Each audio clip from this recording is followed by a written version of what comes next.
अस्सलाम वालेकुम भाई साहब।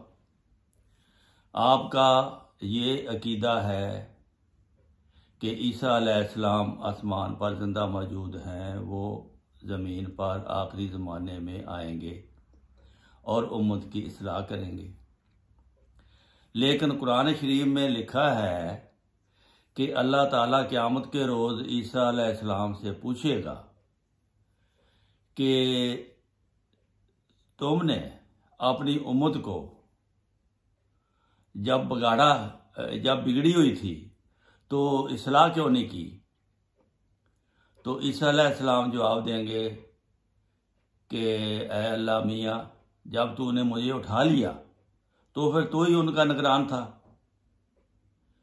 आप बताएं कि नबी झूठ बोलता है, ईसा अलैहिस्सलाम फिर खुदा के सामने झूठ बोलेंगे। अगर वो आएंगे ज़मीन पर, वो इस यहाँ 40 साल रहेंगे, ईसाइयों को देखेंगे कि ये बिगड़े हुए हैं, ये उम्मत बिगड़ी हुई है, ये बुत परस्ती करती है, और क़यामत के रोज़ अल्लाह को कहेंगे कि मैं नहीं जानता, तू ही जानता है।